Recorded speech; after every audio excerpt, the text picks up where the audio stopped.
ہمیں یہ سکھایا ہی نہیں گیا ہے کہ لوگوں کو ڈنڈے مار مار کے یا گولیاں مار مار کے یا ان کے گلے کاٹ کے تم نے مسلمان کرنا ہے۔ لست علیہم بمسیطر، آپ ان کے اوپر داروغہ نہیں ہے۔ جیسا داروغہ ہوتا ہے نا کہ وہ پکڑ کے جکڑ کے ہتھکڑیاں لگا کے ڈنڈے مار کے وہ زبردستی بات منواتا ہے یا لے جاتا ہے، تو ایسا نہیں ہے۔ وما علینا الا البلاغ، ہمارا کام صرف ابلاغ ہے، بات کو پہنچا دینا۔ مسلسل پروپیگنڈا غیروں کی طرف سے کیا جاتا ہے کہ اسلام کو بزور شمشیر پھیلایا گیا، تو یہ بہت بڑا مغالطہ پیدا کرنے کی کوشش کی جاتی ہے۔ اسلام تو اس کو مسلمان مانتا ہی نہیں جو جبر سے مسلمان ہو۔ کیوں شرائط یہ رکھتے ہیں قرضے کے ساتھ کہ آپ تبدیل کریں، آپ قرآن کی تعلیم کو موقوف کریں، یہ ہمارا جو سلیبس ہے یہ نافذ کریں، پھر آپ کو قرضہ ملے گا، اور قرضہ بھی سود پر ملے گا جو ہے ہی حرام۔ اقبال نے کہا یہ شہادت گاہ الفت میں قدم رکھنا ہے، لوگ آسان سمجھتے ہیں مسلمان ہونا۔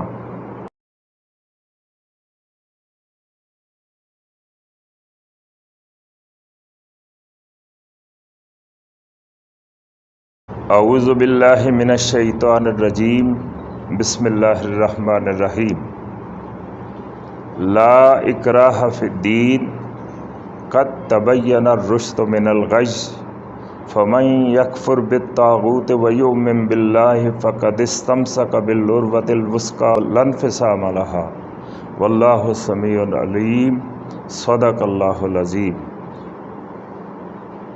نہایت ہی واجب الاحترام حاضرین، سامعین اور ناظرین، اللہ تبارک و تعالیٰ کے فضل و احسان سے سورہ البقرہ کی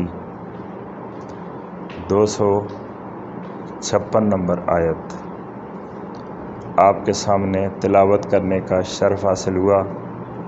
اللہ تبارک و تعالیٰ سے دعا ہے کہ وہ ہمیں قرآن پاک کو کما حقہ سمجھنے، اس کے ساتھ منسلک ہونے، اس پر عمل کرنے اور اس کو پھیلانے کی توفیق عطا فرمائے۔ جو آیت مبارکہ میں نے تلاوت کی اس میں رب العزت ارشاد فرماتے ہیں لا اکراہ فی الدین، دین میں کوئی جبر نہیں، کوئی زبردستی نہیں۔ قد تبین الرشد من الغی، رشد کو گمراہی پر نمایاں کر دیا گیا، غالب کر دیا گیا۔ فمن یکفر بالطاغوت، تو اب جس نے طاغوت کا انکار کیا، ویؤمن باللہ، اور اللہ تعالیٰ کے ساتھ ایمان لایا، فقد استمسک بالعروۃ الوثقی، تو اس نے انتہائی مضبوط سہارے کو تھام لیا، لا انفصام لها، ایسا سہارا جس نے کبھی بھی ٹوٹنا نہیں ہے۔ واللہ سمیع علیم، اور اللہ تبارک و تعالی ایسی ذات ہے جو سننے والی اور جاننے والی ہے۔ یہ مختصر مفہوم ہے جو میں نے پیش کیا، تو بہت بڑا پیغام ہے۔ آیت الکرسی 255 نمبر آیت ہے، اور اس کے فوراً بعد یہ والی آیت ہے 256 نمبر۔ تو اس میں اللہ تعالیٰ نے ایک بڑا پیغام دیا ہے جس کو ہم انشاءاللہ اختصار کے ساتھ کھولیں گے تو پھر بہت سی باتیں جو ہیں وہ واضح ہوں گی، بہت سے دریچے دماغوں کے دلوں کے کھلیں گے اور بہت سی چیزیں ہمیں سمجھ آئیں گی۔ تو ارشاد فرمایا لا اکراہ فی الدین، دین میں کوئی جبر نہیں، زیادتی نہیں، زبردستی نہیں، کراہت نہیں۔ تو ہم نے آسمان سے بھی کہا اور زمین سے بھی کہا کہ تم حلقہ اطاعت میں آ جاؤ، میرے حکم کی تعمیل میں آ جاؤ، طوعاً او کرہن، یہ اردو میں بھی لفظ استعمال ہوتے ہیں کہ خوشی خوشی آنا ہے تو خوشی خوشی آ جاؤ، اگر زبردستی آنا ہے تو پھر زبردستی آنا ہی پڑے گا، کیونکہ میرا حکم ہے۔ قالتا اتینا طائعین، تو انہوں نے کہا کہ مولا کریم، زمین نے بھی کہا، آسمان نے بھی کہا کہ مولا کریم ہم تیری اطاعت میں آتے ہیں، کسی ناگواری کے بغیر، کسی ناخوشگواری کے بغیر، کسی ناخوشی کے بغیر، اور مکمل رضامندی کے ساتھ اور مکمل اطاعت گزاری کے ساتھ خوشی خوشی ہم تیری اطاعت قبول کرتے ہیں۔ تو دو چیزیں ہوتی ہیں، اس کا پہلے بھی ذکر ہوا تھا، اطاعت اور کراہت۔ تو اللہ تبارک و تعالیٰ کی پوری کائنات جو ہے وہ اللہ کی مطیع ہے، اللہ کا حکم مانتی ہے خوشی خوشی کے ساتھ۔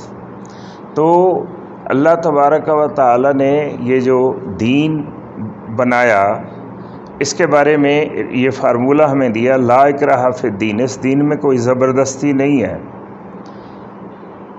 اس کا جو مفہوم کچھ نالائق لوگ سمجھتے ہیں، وہ یہ سمجھتے ہیں کہ دین ہم نے قبول کر لیا اسلام، اب کوئی زبردستی نہیں ہے، ہماری مرضی نماز پڑھیں، ہماری مرضی نہ پڑھیں، ہماری مرضی روزہ رکھیں، ہماری مرضی روزہ نہ رکھیں، ہماری مرضی سود کھائیں، ہماری مرضی نہ کھائیں، زبردستی کوئی نہیں ہے، نعوذ باللہ معاذ اللہ۔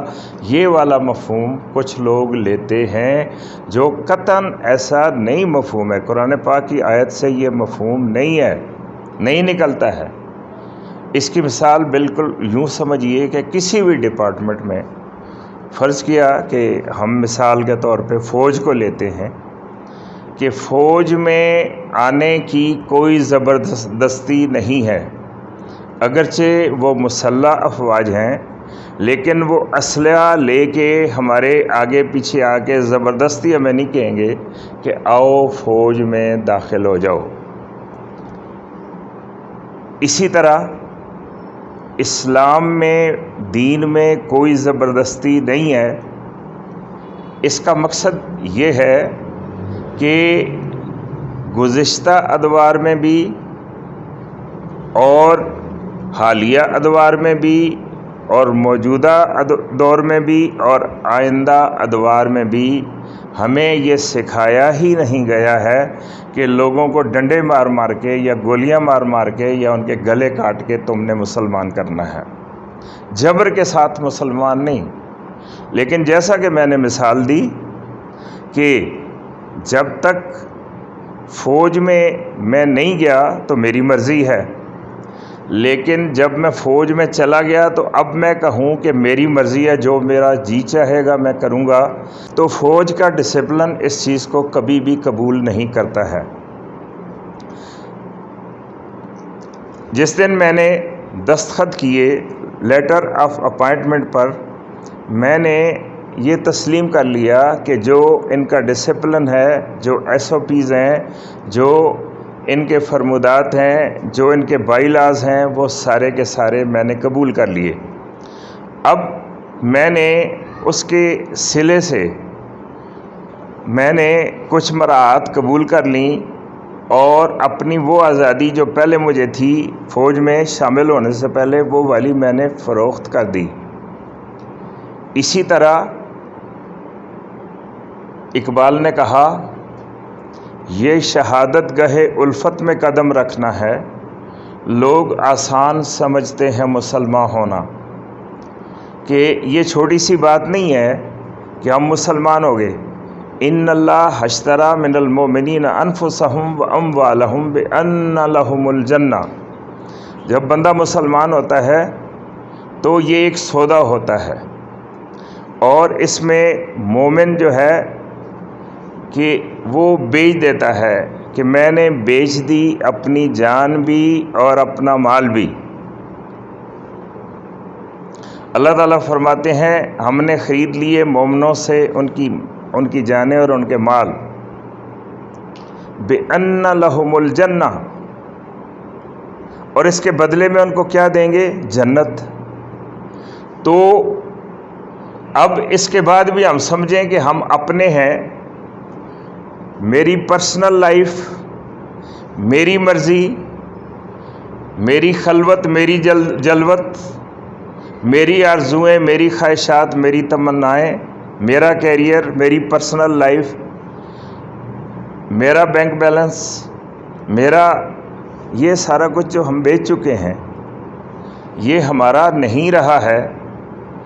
اب ہم نے وہ احکام جو اللہ تبارک و تعالی نے دین حقہ اسلام میں ہمیں عطا فرمائے ان کے مطابق زندگی بسر کرنی ہے۔ لیکن یہ والا مفہوم اس آیت مبارکہ میں نہیں ہے جو میں نے آپ کے سامنے تلاوت کی۔ اس میں یہ مفہوم ہے کہ جبر نہیں ہے کہ ہم نے کسی کو مسلمان نہیں کرنا ہے یا کسی کو یہ نہیں کہا جا رہا ہے۔ اللہ نے فرمایا کہ یہ ہمارا طریقہ ہی نہیں ہے کہ ہم جبر کے ذریعے لوگوں کو، اور قرآن پاک نبی پاک صلی اللہ علیہ وآلہ وسلم سے ارشاد فرماتا ہے لست علیہم بمسیطر، آپ ان کے اوپر داروغہ نہیں ہے۔ جیسا داروغہ ہوتا ہے نا کہ وہ پکڑ کے جکڑ کے ہتھکڑیاں لگا کے ڈنڈے مار کے وہ زبردستی بات منواتا ہے یا لے جاتا ہے، تو ایسا نہیں ہے۔ تو اسی طرح جو کہا جاتا ہے وما علینا الا البلاغ، ہمارا کام صرف ابلاغ ہے، بات کو پہنچا دینا۔ تو لا اکراہ فی الدین، دین میں کوئی جبر نہیں ہے۔ یہ میں اس لیے ذرا کھول کے بیان کر رہا ہوں کہ مسلسل پروپیگنڈا غیروں کی طرف سے کیا جاتا ہے کہ اسلام کو بزور شمشیر پھیلایا گیا،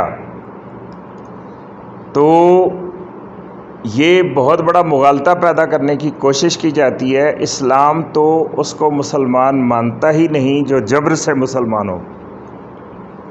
دل کی خوشی سے جب مسلمان ہوتا ہے تو وہی مسلمان ہوتا ہے۔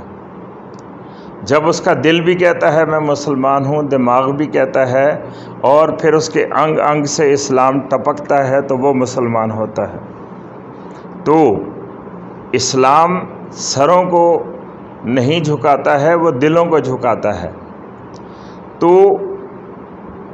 یہ بات یہاں سے آپ تاریخ سے بھی ثابت کر سکتے ہیں، آج بھی دے سکتے ہیں، ماضی میں بھی جھانک سکتے ہیں کہ ہوا کیا۔ آپ یورپ میں دیکھیں، اسپین میں 1000 سال سے تھوڑا کم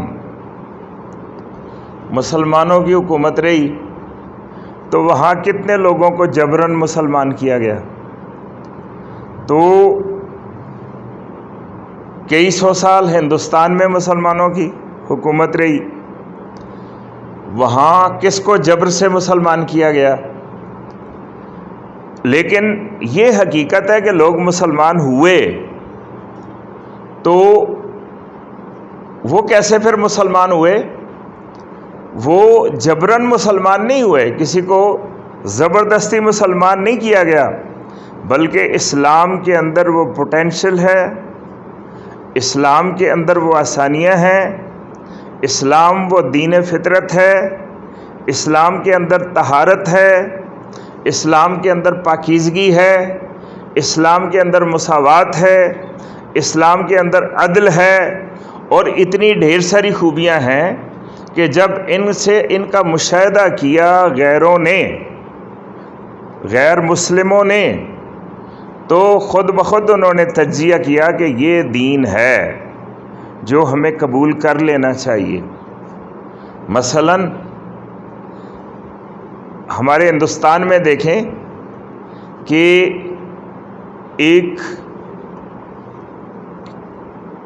طبقہ ہے جس کو برہمن بولتے ہیں، انہوں نے یہ فلسفہ گھڑا کہ ہم اس لیے برہمن ہیں کہ پچھلے جنم میں ہم نیکیاں کرتے رہے ہیں، اور اپنی نیکیوں کے حساب سے ہی بندہ، کوئی ویش ہے، کوئی کھچتری ہے، کوئی شودر ہے، تو مختلف لوگ مختلف طبقات اس لیے بنے ہیں کہ پچھلے جنم میں انہوں نے گناہ کیے ہوئے ہیں، اور اس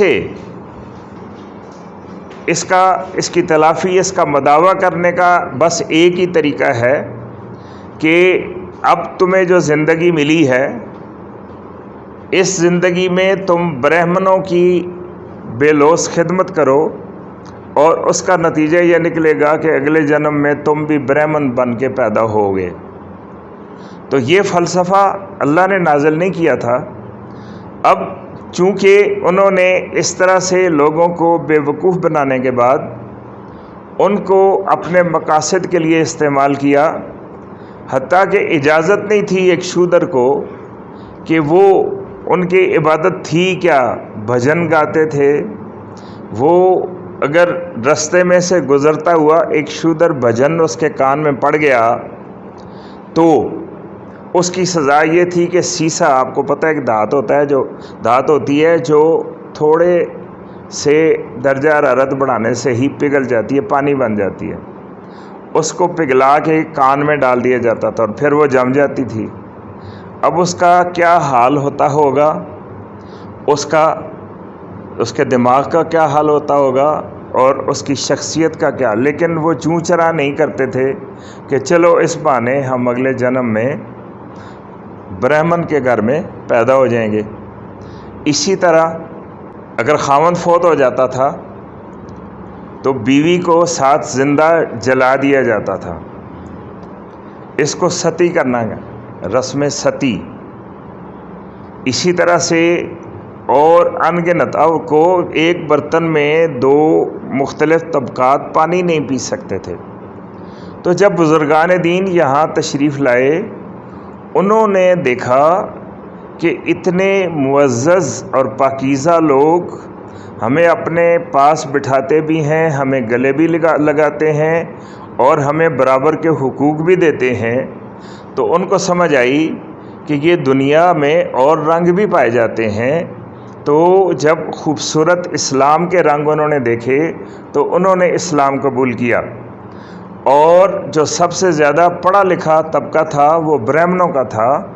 انہوں نے اسلام کو، جب اسلامی تعلیمات کا مطالعہ کیا تو قرآن پاک جو پڑھ لیتا ہے، آپ کو پتہ ہے کہ جو اولین اس کے مخاطب تھے وہ کہتے تھے کہ ہم گئے، اور بجائے پھر جو بدبخت ہوتے تھے وہ تسلیم کرنے کے، کہ ان کا جو بتوں پر ایمان جب متزلزل ہو جاتا تھا اندر سے کلام پاک سن کے، تو وہ کہتے تھے کہ یہ محمد معاذ اللہ صلی اللہ علیہ وآلہ وسلم یہ جادوگر ہیں، یہ تو کچھ جادو کا کلام ہے کہ ہمارے اوپر جادو ہو گیا ہے۔ تو یہ سحر انگیز اثرات ہیں قرآن پاک کے اور بزرگان دین کی تعلیمات کے، جس کا نتیجہ یہ نکلا کہ پڑھے لکھے، آپ کو پتہ ہے علامہ اقبال 2-3 نسلیں پیچھے چلے جائیں تو یہاں برہمن پائے جاتے ہیں، لیکن انہوں نے اسلام قبول کیا اور پھر اسلام کی بہت زیادہ خدمت کی۔ تو ان سے پوچھئے کہ کس شمشیر سے آپ نے اسلام قبول کیا اور کس نے آپ پر زبردستی کی تھی، یا آپ کے باپ دادا پر، تو وہ آپ کو سمجھ آئے گی کہ یہ سارا پروپیگنڈا ہے۔ ایک اور طرح سے میں آپ کو سمجھاتا ہوں، آپ کو اور زیادہ سمجھ آ جائے گی، کہ آپ یہ دیکھیں کہ دنیا بھر میں مسلمان حکمران رہے، عیسائیوں پر بھی، ہندوؤں پر بھی، اور مذاہب پر بھی، کہیں آپ نے نہ ان کے معبد بند کیے، نہ یہ کہا گیا کہ تم اپنی کتابیں نہیں پڑھ سکتے۔ آج بھی آپ دنیا بھر میں، جو پاکستان میں آپ دیکھ لیں کہ عیسائی اپنے گرجا میں انجیل پڑھتے ہیں، بلکہ ان کے ساتھ انہوں نے منسلک تعلیمی ادارے بنائے ہیں۔ ہم تو نہیں کہتے کہ ادھر دہشت گردی ہو رہی ہے، ادھر مذہبی کتابیں پڑھائی جا رہی ہیں، ان کو فنڈامنٹلسٹ بنایا جا رہا ہے، نہ یہ کہتے ہیں نہ ان کو روکتے ہیں، بلکہ ہمارے مجہول قسم کے کئی دوست خوشی خوشی اپنے بچے بھی ادھر داخل کروا دیتے ہیں، اور صبح صبح وہ بھی انجیل کی وہ آیات سن رہے ہوتے ہیں جس میں بہت سے ہمارے مزاج کے خلاف بھی ہیں۔ تو عرض کرنے کا مقصد یہ ہے کہ دنیا بھر میں نہ مسلمانوں نے یہ کیا کہ تم انجیل کی تعلیم بند کرو، بائبل بند کرو، تورات کا پڑھنا بند کرو، تم ہندو ہو تو اپنی کتاب جو ہے اس کو بند کرو پڑھنا، سکھ ہو تو گرنتھ کو پڑھنا بند کرو، ایسا نہیں کیا۔